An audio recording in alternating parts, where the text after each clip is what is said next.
O'Neill Outside Radio is brought to you by these fine sponsors. WORX Power and Garden Tools. Toyota, let's go places. Visit your local Toyota dealers today. Big Green Egg, the most popular and most versatile ceramic grill. TUFF Shed, great storage sheds and custom buildings. YEARONE, classic car parts for American muscle cars. Arctic Ice, the most durable, versatile, and effective cooler packs available. Timbuktu Outdoors, the ideal solution to live bait. FIRMINATOR, the best food plot implement on earth. And the Georgia Department of Natural Resources and State Parks. From Black Powder Headquarters and the Bojangled Studio at Three Falls Cabin in the North Georgia Mountains, it's time for O'Neill Outside. For anything in the outdoors, this is your source.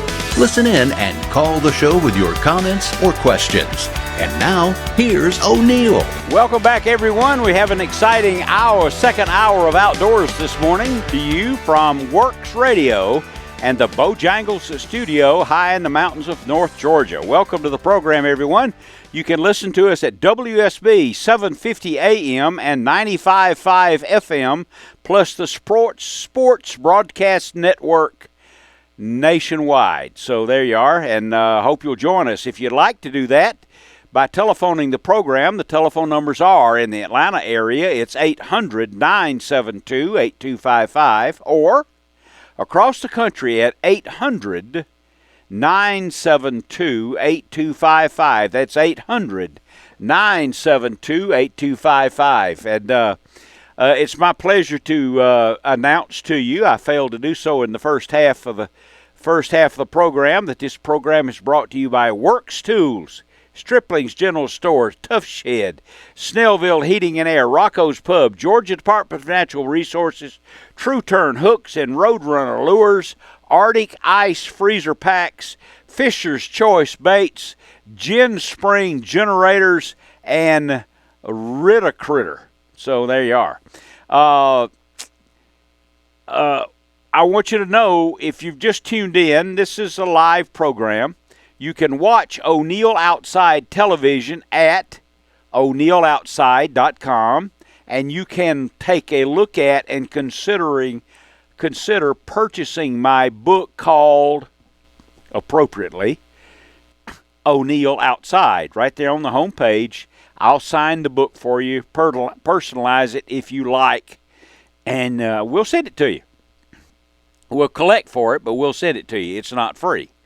So we have a lot of things to do today. And lastly, before I go to the first break, which doesn't happen, it happens rather quickly, this is not politics.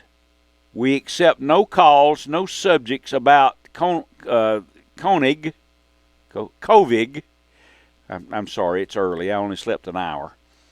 Or anything political. This is outdoors. It's time to spend some time with your family, hunting, fishing, camping, and hiking, and I'll be back. What's up, O'Neill? You're the one, man. Talk to me. Tell me we got it. We got it. Oh, good. I hear you now. You hear me good? Yes, indeed. Hallelujah. Hey, O'Neill, I got you check out the postmark on your Kentucky hunting and fishing stuff. Oh, yeah? You'll get a kick out of it. Where Okay. I mailed it from. Yeah, and I got you a DVD right behind it. I finally figured out how to put all them pictures. Boy, you almost good looking at my daddy. I know it. It's unbelievable, isn't it? My daddy was a handsome man. Y'all gonna look like twins. I can't All right, wait to we're see talking about it. the food plots. Let me give you a little skinny on it. Okay, go. All right, we're talking about food plots. Uh-huh. Well, I'm off Frank Christian Road. I'm right here at you. Cheap Walla Holla, never will. I got me about 100 corn plants about 8 inches tall. Okay. I got me a half a pound of Silver Queen. I got watermelons, cantaloupe, pumpkins, and when my corn is already going, I'm going to plant green beans on the side of them. Uh-huh. And I'm going to put me in some peas, and I'm going to throw down some clover. Wow. And I'm going to have 2 stages of corn, and then watermelons and then cantaloupe, they're going to stomp them and have their fruity tooty breakfast. That's fantastic. I'm luring them right down there to that ravine I'm going to lure them right down there to the ravine at the creek. When the wind blows from any which way it's blowing, they get out of the wind. Yeah. And it's right about 50 yards from the camper. And there's a pine thicket behind it. We know they hide the pines in bad weather. Yes. And on the upper end, there's about an acre and a half food plot. On the upper end of it, real thick pines on top of the hill, right at the creek. Well, now see, now So that's I got the ducks in a row on the planting. you bet. Now you know you were listening to the program in the first hour. That's part of what you do in preparation for the fall deer season, and you are doing that. Oh, no, I'm playing this last Saturday now. Yeah, I know it, but I got it'll be for this ready. last Saturday. It'll be ready. It'll be ready. Well, I'm in Dawsonville right now. Oh, as I soon as see. it gets daylight. Oh, I got to give a shout out. My buddy Barry, I used to work with doing home remodeling and additions. He sold his house. He's moving up there. Right, he's gonna move about 5 to 10 minutes from the lake. He's up there in Dawsonville. Fantastic. It's rule R1. He can have anything but hogs. He can grow his own garden. Oh He boy. can sell his chicken eggs and his produce right on the side of the road. Fantastic. Barry has hit the lottery. You bet. Hey, He bought, you got to have 11 acres to get that farm grant. I got you. Wade, I got to Go go, ahead. pal. I got a lot of calls. Listen, I appreciate you listening to the program. Oh, man. I got to go, pal. I got so many calls. It's unbelievable. I'll see you. Hey, my favorite. There goes Wade. I'm sorry, Wade. And Kay is calling from Decula. Good morning, Kay. Good morning, O'Neill. I wanted to congratulate you and Gail on 55 years of marriage. I think that's fantastic. Thank you very, very much. We're both of us are very proud, and we discussed this week as to whether we think we're really going to make it together or not. Make you wonder, don't it? Yeah, I know. Well, I wanted to tell you, I told you, I talked with you last week, and I told you I lost my sight to a glaucoma. Yes. Well, I wanted to get outside, but one of my neighbors told me that had a 5-foot black snake crawling around my home. So, and I've got lizards. So I'm wondering what in the world do I do? Now I've got a cane, and I get out and use my cane, but I won't get out around in my grass. It's kind of got holes here, there, and yonder. So I'm don't get out by myself. Well, Kay, what in the world do I do about this snake? Kay, I wouldn't do anything. They're not going to bite you. They're not going to hurt you. And the lizards are food for the snake, and the snake keeps all the rats away. I'd rather have the snake than the rats, wouldn't you? Well, as long as he won't get near me, I'm okay. No, he's not. No, he'll hide out most of the time. He won't bother you. It's called a black rat snake. He's real thin, and he's real long, and he's no threat to you at all. And to harm him, since he's a non-venomous snake, to harm him in Georgia is against the law. How about that? Yeah, that's what I heard. Yeah. Leave him alone. He won't hurt you. That's something.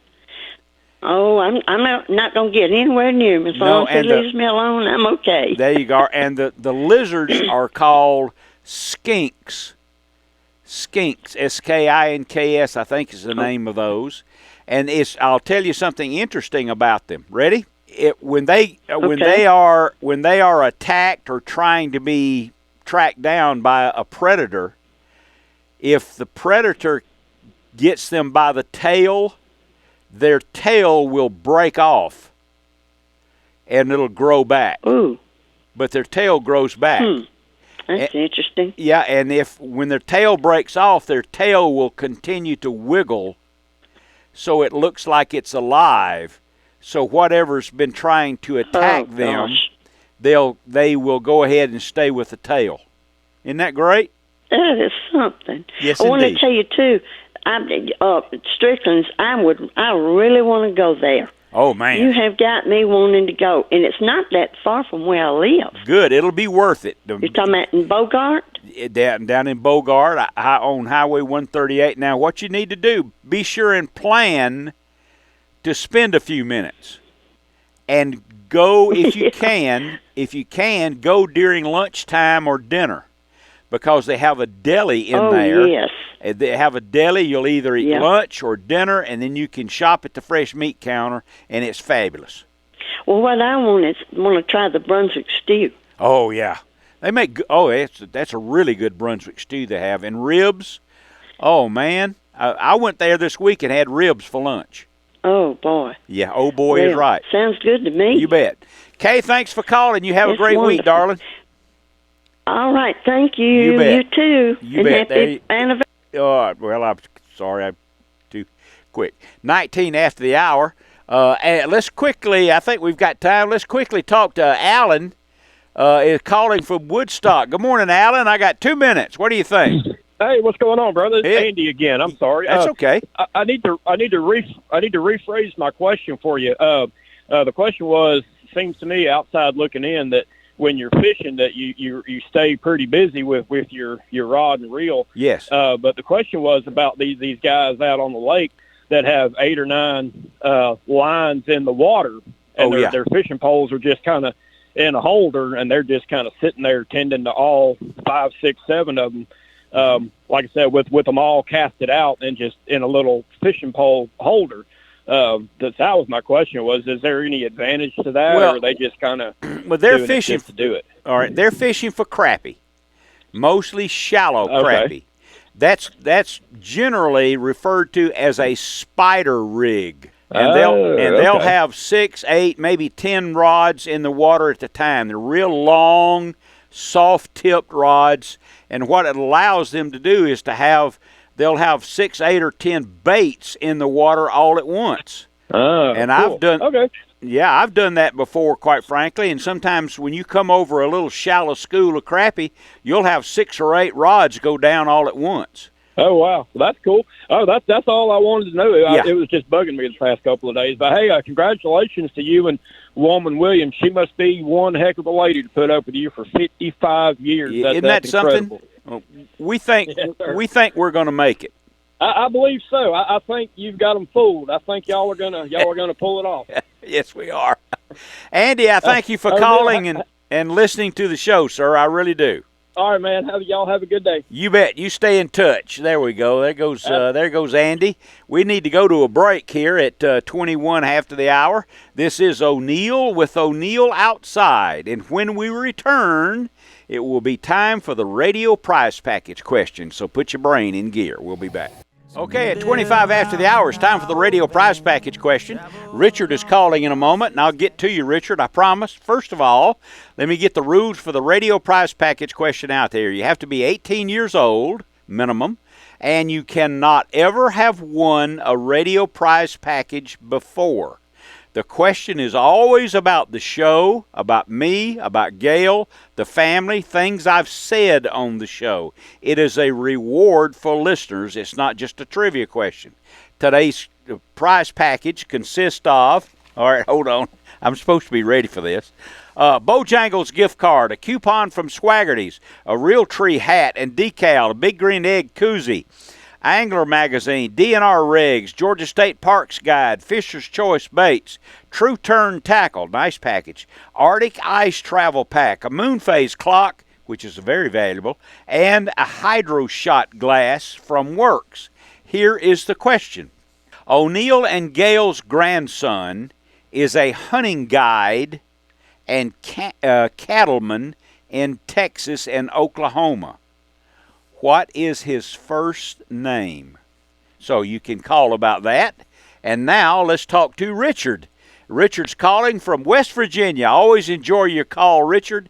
Good morning. Howdy doody. You know, and they have 55 years is a long time, but I've seen in the paper that you've got a while to go to set the record, because I've seen people who've been married for 70 years. I know. I saw one was even 75 years. It's admirable. I'd say it is. Yes. Last week I heard you talking about being quiet when you're fishing. Yes. I think it was something about dark bait. When you're fishing for anything, this is the way I would think about it, and this is where I'm probably wrong. If you're fishing for catfish, that you just look at them and they're just down there being lazy and really not moving around. And I figure if you throw like little pebbles in there, that would stir them up. That's a good way to get them to bite. Am I wrong about that? And as far as being quiet, is that important to be quiet when you're fishing for any kind of fish, catfish, bass, anything? Is quiet an important ingredient in that? Yes, it is important. It's not overwhelmingly important, but it's incidental noise that you can avoid will absolutely give you more opportunity to catch more game fish. And a catfish is a game fish. Now, what you have to remember in the case of catfish, he feeds almost exclusively by smell. You know, his whiskers, those aren't whiskers. They're called barbels, and they are actually, for want of a better description, they're taste buds. And he has places all up and down the sides of his body that can detect smell. That's why he's so flat. He feeds right off of the bottom of the lake or the stream. So sound to him, you don't need to wake him up. Sound to him is kind of incidental, but as far as sound for him and other game fish, I mean, why do it? If you're in a boat, just close the lid. Don't slam the lid. Don't run a boom box. All of those things. And when I give you tips, when I suggest tips, of course, they're all individual ones. But when I make suggestions like that, be assured that I'm making those at the request of and from the knowledge of other people. And if you exercise many of those things, instead of catching 50 bass instead of 5, you may catch 7 or 8 instead of 5. It's just a little bit more. Okay, but like if you're fishing from the shore and you got somebody else. I'm sorry. Richard, please call back. Your questions are most valuable, and I do want to answer them if I can. Oh, rats. That was my fault, guys. 29 after the hour. Do we have our answer yet, guys? We are working on it. All right, we're working on it. Yeah, my grandson's first name, who is a cattleman and outdoor guide in Oklahoma and Texas. He's lived out there for 4 years. He's already bought a horse, and I'm going to see him this week. And he told me I could recognize him because he's the only guy that's coming here for a wedding and that he'll have on a cowboy hat. Okay, I would recognize him anyway. I'm sorry, Richard, that I hit the wrong button there. Please do call back. I want to entertain your question. And that's the radio prize package question out there, and it's quite a prize package. I hope you'll know the answer and that you will participate. What is my grandson's first name? I mentioned he was on the show with me he was on the television show with me for several years, which gives me the opportunity to tell you, for you to watch O'Neill Outside. VOD Networks, My Outdoor TV, Waypoint TV, Carbon TV, Fox Sports Regional Networks, Hunt Channel, and on and on and on, including my website at O'Neill Outside. All right, now let's chat now with Henry. He always has something good to say, I think. Let me take a shot. Is it Milton? Milton? Oh, it's a good guess, but it's not Milton. Oh, thank God. Okay. Good morning. Good morning. Oh, I'm stirring around here in the basement, getting ready, putting my stuff together. We're going carp fishing this morning down on the Chattahoochee. Good for you. Fishing for carp. Fly fishing for carp. We're going to pole around and see if we can stir a couple of those critters up in super shallow water. Oh, yes. So, and the carp fishing should be good right now. They should be off the spawn, which they were on a couple of weeks ago, so we'll see. We'll take a shot, but this is the time of year where carp fishing could be, for the next 2 months, we'll have some really good carp fishing here in Georgia and really around most of the country. You know, carp is a very popular game fish, especially in the fly rod community over the last 7 to 10 years, and it's mostly a May, June, July, August, September fishery. When it's warm, that's when they get up on the shallow flats. Right. Well, in Europe, carp fishing is primary. I mean, that's the targeted fish in Europe. It is. They actually have carp clubs, the way we have bass clubs here. Yes. They have clubs and stuff, and I've got you're a big green egg guy, aren't you? Oh, you can say that. That's right. I have 2 of them. Well, I've got a great carp recipe for you where you cook the carp on the big green egg, but you put it on one of those planks. Yeah. And you put the carp fillets on the planks, and then you salt and pepper the plank and put some butter on there and cook the carp for exactly 9 minutes. Uh-huh. And then when you're done, you throw the carp away and eat the plank. Yeah. Oh, boy. Oh, boy. Anyway, poor Richard, he got cut off, but I know. his question of does making noise make a difference? In certain respects it makes a huge difference, and in other respects it makes no difference. Uh-huh. And what I mean by that is, if you're wading in a stream, if you're walking in a stream for trout, being quiet is the utmost importance. Indeed. If you're fishing for catfish over 50, 60 feet of water, it makes no difference. Or if you're targeting stripers in the summer over 60, 70 feet of water, it doesn't make a difference. Not at all. Making noise makes no difference. But if you're fishing a shoreline, then or a shallow point for bass, you need to be quiet. On the other hand, if you're fishing for bass over a brush pile in the middle of the summer, trying to draw them up over, with a topwater bait like we do on Lanier, being quiet makes no difference. Actually, being noisy is actually better, because guys will drive over the hump with their big motor to stir up the bait that's sitting on top of the brush pile, and then they'll shut down and come back with their trolling motor, and the fish will be more active. So it's a circumstantial situation of, do I need to be quiet, or do I need to, is making noise okay? And it just depends on the fishery that you're targeting, really. Certainly. And when we're carp fishing, you've got to be super quiet. I mean, those fish are super stealthy. Same with bonefish. Anytime you're flats fishing, stealth and quiet is the utmost importance. Absolutely. Very well explained. So, what's the biggest carp you've caught on a fly? Personally, or that I've seen? Well, either one. It doesn't matter.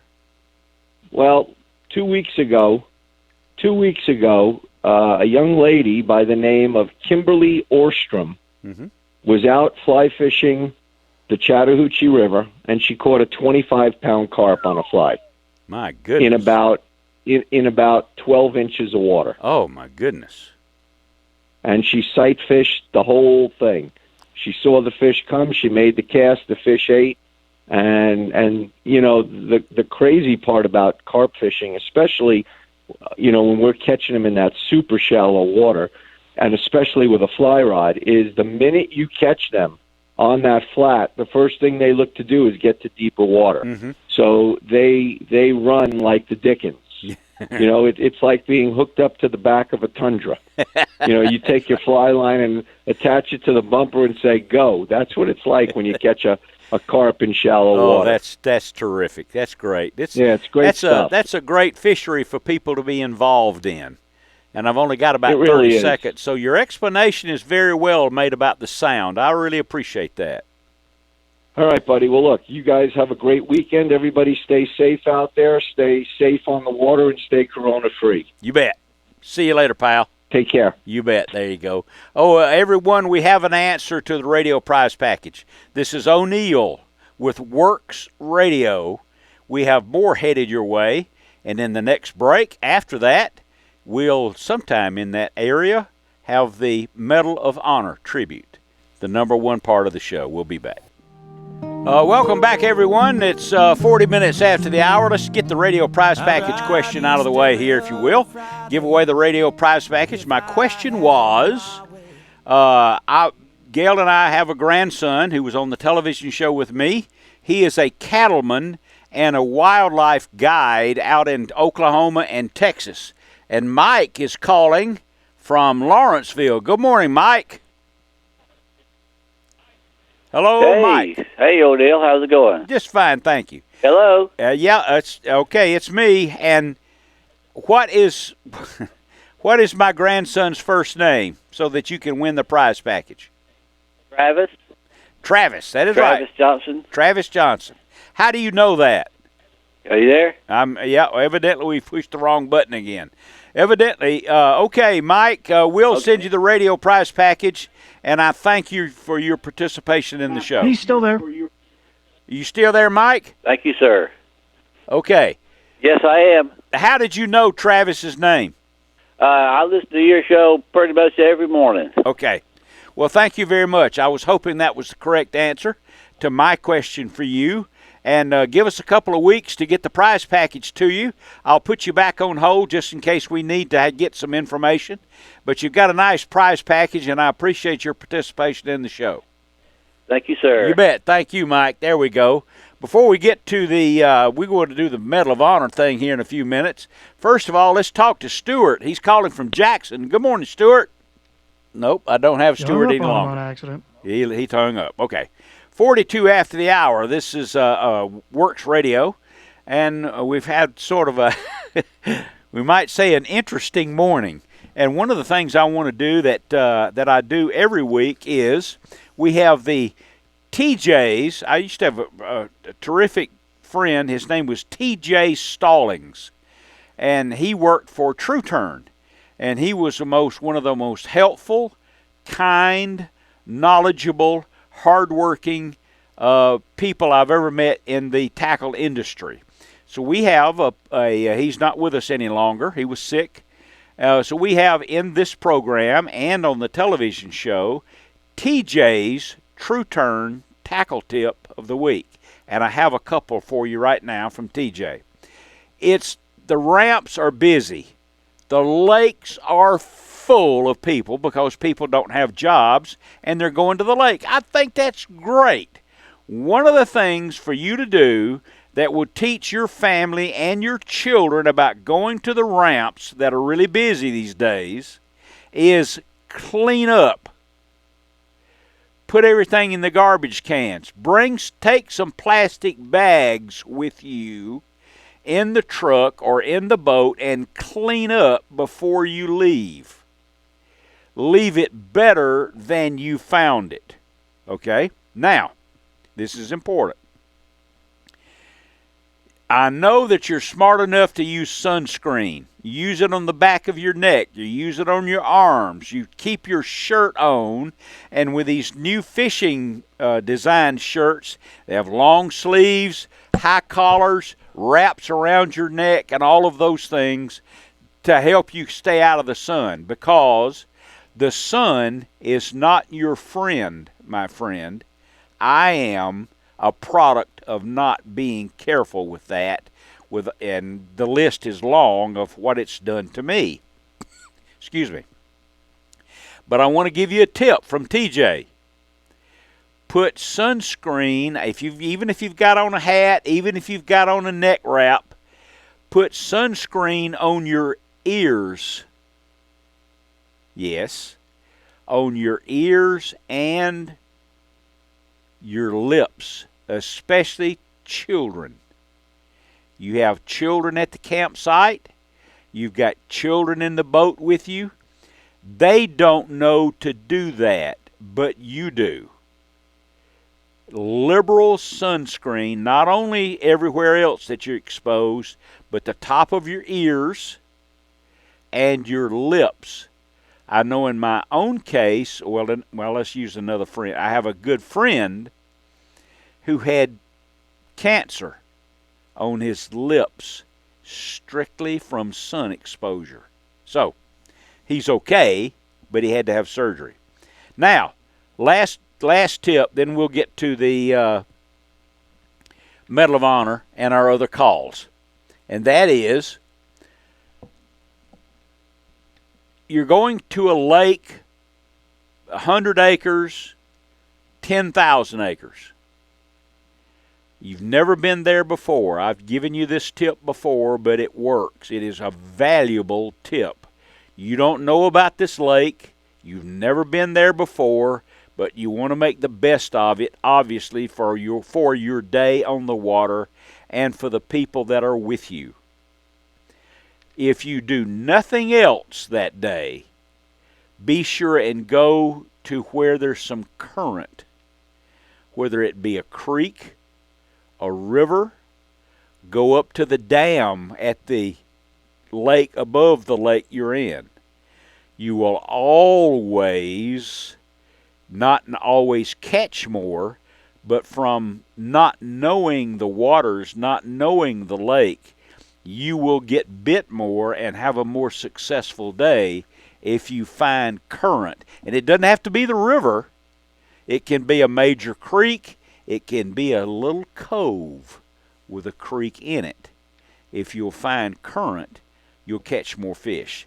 It's almost 47 after the hour. Now, WSB Engineering, let's start with our Medal of Honor tribute. Honor, courage, and strength of character. These qualities are embodied by the recipients of the Medal of Honor.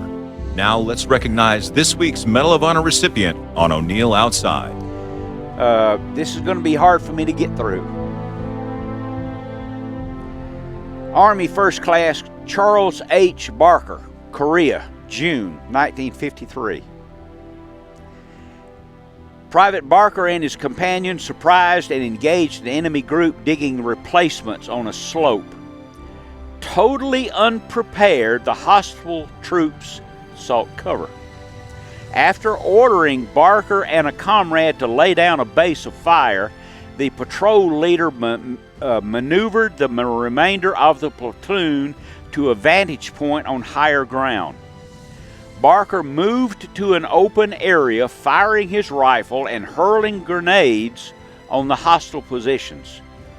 As the enemy action increased in volume and intensity, mortar bursts fell on friendly positions. Ammunition was in critical supply, and the platoon was ordered to withdraw to a perimeter defense preparatory to moving back to the outpost.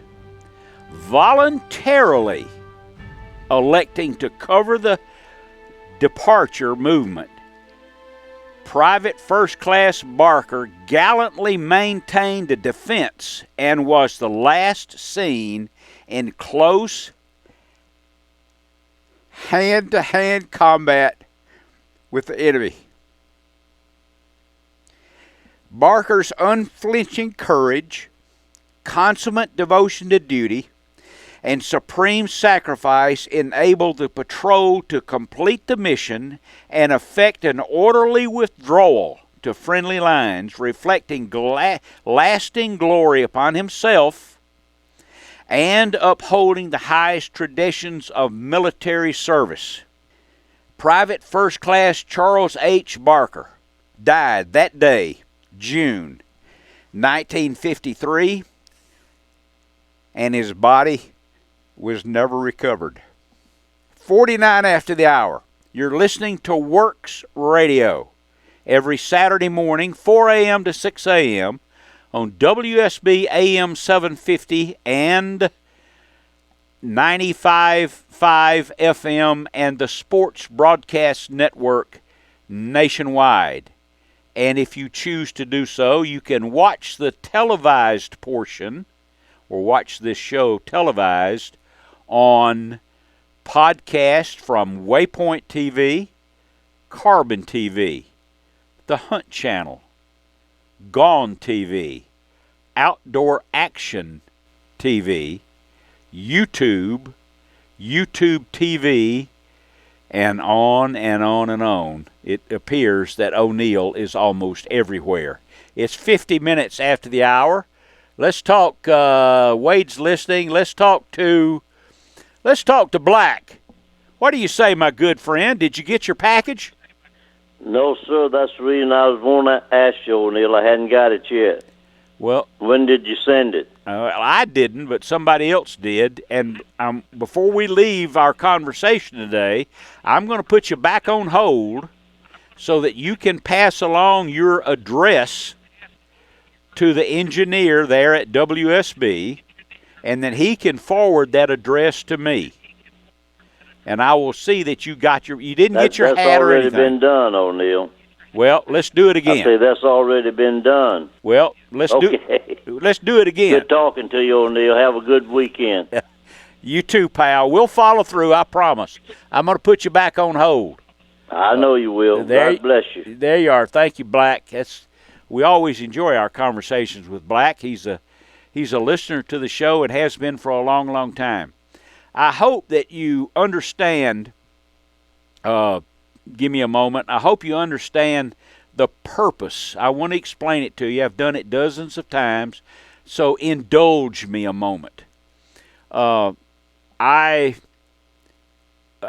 chose to start the Medal of Honor tribute years ago after a very popular entertainer, a singer, and she died in her bathtub. She was a fabulous entertainer, but she died in her bathtub, generally attributed to drug overdose. I'm sorry for that, because I watched a movie about her this week. However, the state of New Jersey, where she was born, put the flags at half-staff. Half-staff. That upset me. For a half-staff flag presentation for someone who died of a drug overdose, when indeed people who were awarded the Medal of Honor are people you've never heard of. People who gave their lives valiantly and heroically, but people you'd never heard of. Now, I've had a lot of people who want to sponsor the Medal of Honor tribute. No, we're not going to do that. For instance, Private First Class Barker, as far as I'm concerned, he is a true hero. Not someone who, and I don't think I'm being too vicious, who drowned in their bathtub because they were full of cocaine and or heroin. That's not heroic at all.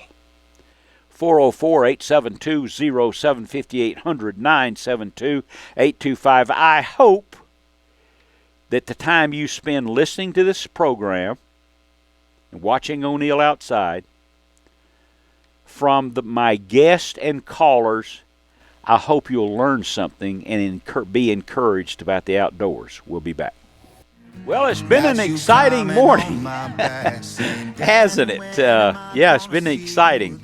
We've learned and entertained calls about black snakes and lizards, skinks, about sound in lakes and streams, whether it affects catfish or shoreline structure, or whether deep bass, whether the sound of a boat going over may encourage bites.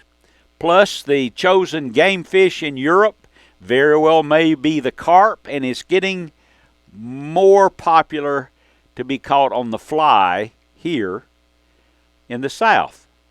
So it's been very positive. We had the True Turn Tackle Tip of the Week, the Medal of Honor tribute, and your calls. Sorry that we kind of fouled up with the calls this morning. That's not usual, but, you know, the way to never, I found out a way some years ago, I found out a way that you'll never make a mistake.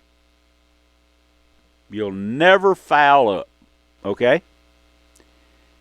Ready? Don't do anything. Don't try anything. Don't bet on anything. Make no effort whatsoever. Don't build anything. Don't establish anything. Don't do anything.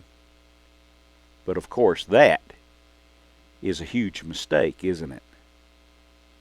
And the great lesson, if you can learn or teach to your children, to the young adults, is that in the outdoors, there's no man in a black and white striped shirt or a man with a chest protector to govern your activities. You're on your own. You follow the law, the licenses, the lengths, the restrictions, or you don't. And that should permeate your life. Lastly then, too, this last political statement, only political statement, and that is these protesters that are taking and ignoring the laws, that's a mistake. Absolutely. Hey, listen, thanks for joining us. Next week, it'll be a rerun. Gail and I will be on a little anniversary trip, celebrating 55 years of marriage. You guys stay tight, stay lucky, stay safe. I'll see you next week.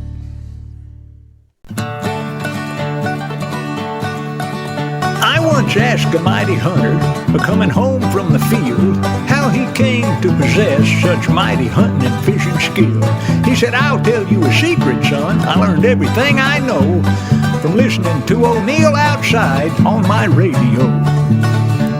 O'Neill, O'Neill, O'Neill Outside.